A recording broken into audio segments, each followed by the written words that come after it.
Audi repousse les limites de ce que les clients pourraient être prêts à payer pour un SUV hybride rechargeable compact avec cette voiture, le Q3e Hybrid, mais cela pourrait être un meilleur choix que ce crossover électrique compact haut de gamme auquel vous pensiez. Je m'appelle Jonathan Crush, je teste des voitures depuis plus de 40 ans, vous les trouverez toutes sur l'application Car and Driving Car Reviews. Ici, je vais essayer de vous dire tout ce que vous devez vraiment savoir sur cette voiture, d'une manière que vous ne trouverez nulle part ailleurs.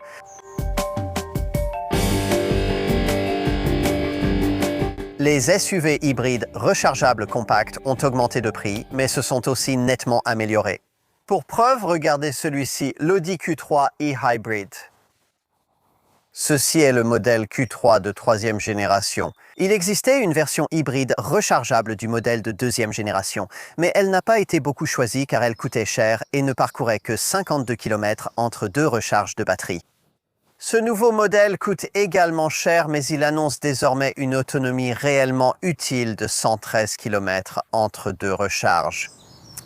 Vous pouvez en savoir plus sur ce type de SUV hybride rechargeable compact haut de gamme en téléchargeant l'application Car and Driving Car Reviews. Et si vous vous intéressez spécifiquement à ce Q3e hybride, il vous faudra rester avec nous pour le test routier le plus complet du secteur, le Car and Driving Car Reviews. Malheureusement, le Q3 ne bénéficie pas du groupe motopropulseur hybride rechargeable 2 litres avancé que nous avons vu sur le plus grand Q5. Il s'agit simplement d'une version améliorée de l'ancien système hybride rechargeable essence emprunté à l'A3 qui associe le bloc 4 cylindres 1,5 litres du modèle TFSI à une transmission à double embrayage à 6 rapports et à une batterie de 25,7 kWh, offrant une autonomie électrique allant jusqu'à 119,7 km, soit une énorme augmentation par rapport au chiffre dérisoire de 51 km de l'ancien modèle Q3 TFSI-E de 2e génération. Comme d'habitude, dans un hybride rechargeable du groupe VW, vous pouvez économiser la charge de la batterie pour plus tard dans votre trajet lorsque vous en aurez besoin. La puissance maximale du Q3e hybride est de 272 chevaux, avec un couple de 400 Nm. Le passage de 0 à 100 km/h se fait en 6,8 secondes pour atteindre une vitesse maximale de 216 km/h, donc ce n'est pas lent. Sur tous les Q3, la suspension confort de série semble bien réglée pour absorber les défauts de la route et les nids de poules. Si vous empruntez souvent ce type de route, évitez la suspension sport passive, plus ferme, proposée sur les versions haut de gamme. Au-delà des limites de la ville, la direction légère et précise est agréable, et le roulis de caisse est bien maîtrisé, même si vous sentirez les 150 kg supplémentaires de cette version hybride rechargeable dans les virages. Sur l'autoroute, le raffinement est excellent, mais il faut vraiment solliciter le moteur pour doubler. C'est la première fois que le nouveau langage stylistique d'Audi est appliqué à un modèle plus compact. Et les fans de la marque d'Ingolstadt y trouveront de nombreux atouts. Avez-vous vraiment besoin d'un véhicule aussi grand que le Q5 de la marque, alors que ce Q3 reprend en grande partie la prestance de ce modèle dans un format presque aussi impressionnant? Comme auparavant, il y a le choix entre deux styles de carrosserie, ce SUV standard ou une version Sportback plus élégante. À l'avant, on retrouve une nouvelle interprétation de la calandre single frame habituelle de la marque, encadrée par des phares à LED dissimulés et de fines bandes lumineuses diurnes en partie supérieure. Le traitement arrière s'inspire de l'A6 avant, avec des feux supérieurs fins et anguleux au-dessus d'une bande lumineuse sur toute la largeur et un logo Audi central illuminé. De profil seulement, on devine que la carrosserie principale est en grande partie commune avec la Cupra Terramare. Les portes du SUV sont identiques, les jantes vont de 18 à 20 pouces. Les principaux changements concernent l'habitacle.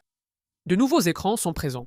Un écran de 11,9 pouces pour le conducteur et un écran tactile de 12,8 pouces au centre. Le véritable sujet reste la suppression des commodos de colonne de direction. À la place, un panneau fixe enveloppant derrière le volant accueille ce qu'Audi appelle une unité de commande du volant. À gauche de ce panneau se trouvent les basculeurs des clignotants et la molette des essuie-glaces. Le côté droit de ce panneau sert de sélecteur de vitesse, libérant ainsi de l'espace sur la console centrale. Vous vous habituerez à utiliser les deux côtés de ce panneau, mais pour nous, cela ressemble à un changement de design pour quelque chose qui n'avait pas vraiment besoin d'être repensé. Les sièges sport monobloc chauffants à soutien lombaire réglable offrent un grand confort et des matériaux haut de gamme à bande, surtout si vous choisissez le revêtement Suédine Dynamica sur le tableau de bord et les portes au lieu de la finition de base. Il y a un éclairage d'ambiance perforé dans les portes et la base tridimensionnelle de l'écran central est proposée dans différentes finitions. Cet écran central propose l'écran d'accueil habituel avec une section de widgets dominée par la cartographie de navigation, ainsi que des raccourcis à droite pour la navigation, les médias, le téléphone et la gestion de l'énergie. La zone basse de l'écran montre toujours les fonctions de climatisation. Le volant creusé a été conçu avant que le groupe VW n'adopte les boutons physiques plus tactiles. Il possède donc ici des commandes haptiques peu pratiques sur les branches supérieures.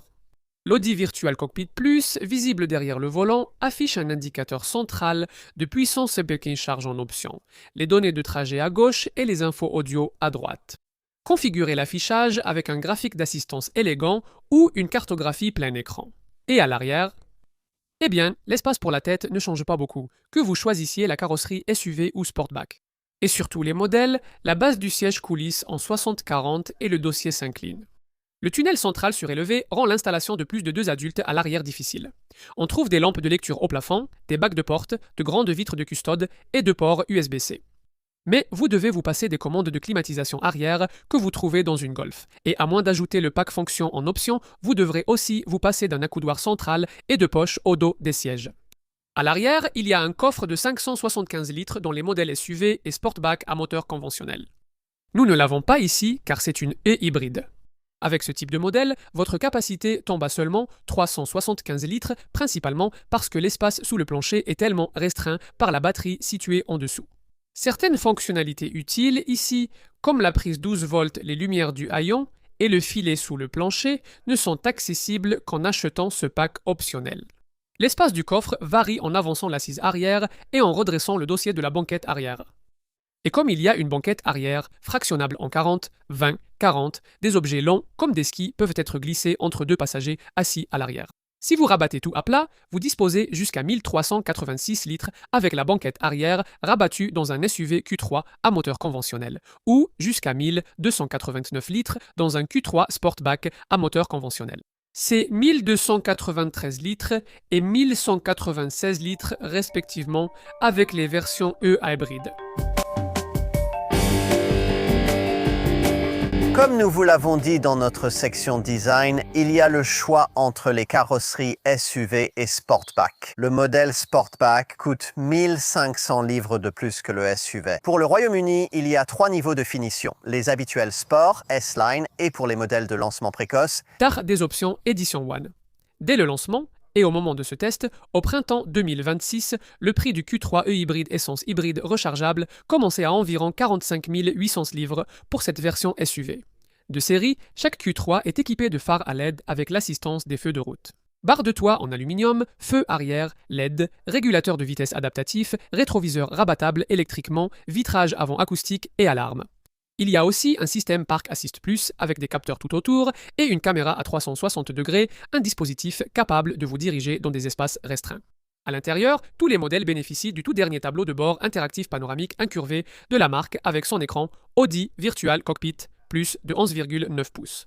La version Q3 comprend également des sièges avant sport chauffants avec un soutien lombaire à 4 réglages et la banquette arrière coulissante plus, ainsi qu'un éclairage d'ambiance intérieure, le tapis de recharge sans fil Audi Phonebox et la climatisation automatique 3 zones de luxe. Les fonctionnalités multimédia sont assurées par un écran MMI Navigation Plus et MMI Touch de 12,8 pouces, intégrant un système audio Audi de 10 haut-parleurs et 260 watts, ainsi que la navigation Audi Connect et un abonnement de 3 ans aux fonctionnalités d'infodivertissement. Si vous pouvez aller au-delà de la finition de base sport pour passer à la version S-Line, celle que choisit la plupart des clients, c'est ce que nous avons ici. Ensuite, le style extérieur est plus sportif, avec des vitres arrière surteintées et des feux arrière plus expressifs. Les jantes de 18 pouces de la finition. Sport de base sont remplacées par des jantes de 19 pouces à 5 branches gris platine. L'intérieur paraît également plus sportif à ce niveau grâce à la microfibre Dynamica et aux garnitures en cuir artificiel, ainsi qu'à un ciel de toit noir, des pédales en métal, un éclairage d'ambiance multicolore, un volant en cuir perforé et des seuils de porte et sièges siglés. Il faudra passer à la finition haut de gamme pour profiter des vrais raffinements, comme les jantes de 20 pouces, la suspension sport, la direction progressive et le pack de style noir. Gardez à l'esprit que, sauf si vous choisissez votre Q3 dans la seule couleur de série, ce qui est peu probable car il s'agit d'un blanc Arcona uni plutôt ennuyeux, vous devrez payer à Audi près de 700 livres de plus pour l'une des différentes teintes métallisées. Votre centre Audi va vouloir que vous cochiez la case du pack optionnel Son et Vision à 1300 livres qui comprend un système audio premium, Sonos de 420K, Watt, un affichage tête haute et un pack bureautique embarqué qui vous permet de connecter l'écran central à votre compte email. C'est assez mesquin, à moins de payer 305 livres de plus pour un pack de fonctions optionnelles, vous n'aurez pas d'accoudoir arrière, de filet de rangement au dos des sièges avant, de prise 12 volts dans le coffre, ni de serrure sur la boîte à gants.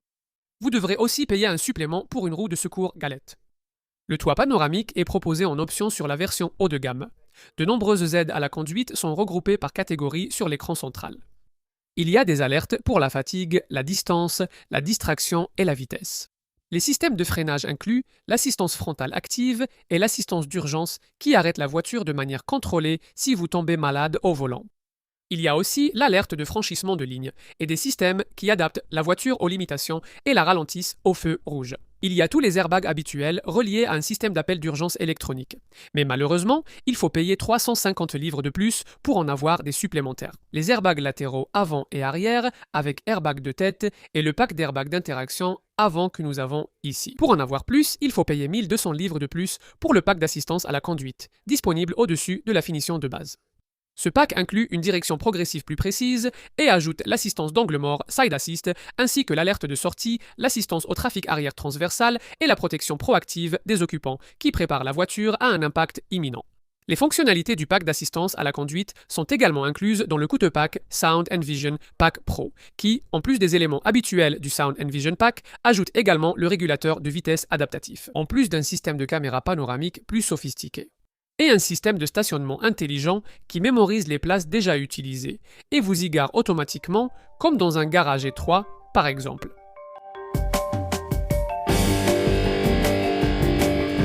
Ce Q3 hybride est homologué jusqu'à 1,7 L100 km en cycle mixte et jusqu'à 40 g de CO2 par kilomètre.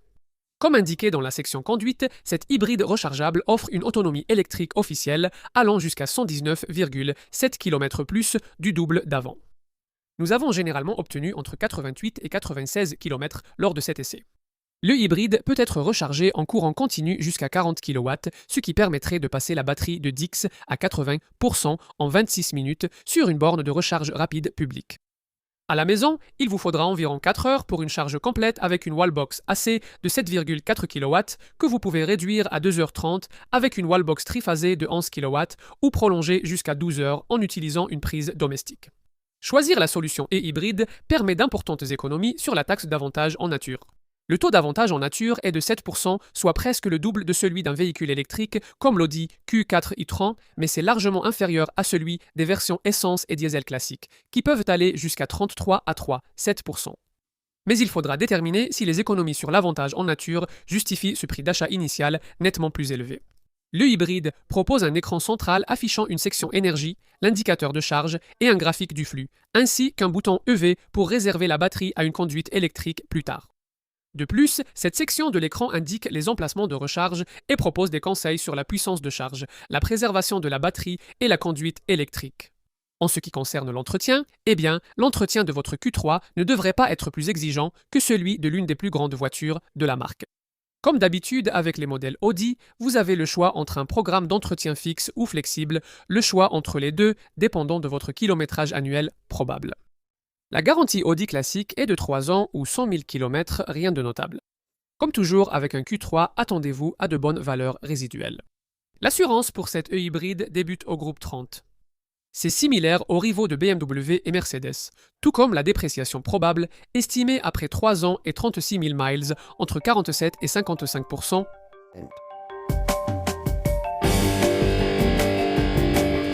C'est dommage qu'Audi n'ait pas trouvé comment utiliser son système quattro à 4 roues motrices dans des petits hybrides rechargeables comme celui-ci, mais la configuration hybride rechargeable elle-même est l'une des plus impressionnantes du marché en termes d'efficacité et d'autonomie. Mais est-ce que cela vaut le prix qu'Audi en demande ici? Préféreriez-vous payer moins pour presque la même chose avec un badge Cupra? Nous pensons que beaucoup seraient prêts à payer plus pour cette Audi, mais pour combien de temps encore alors que la concurrence progresse?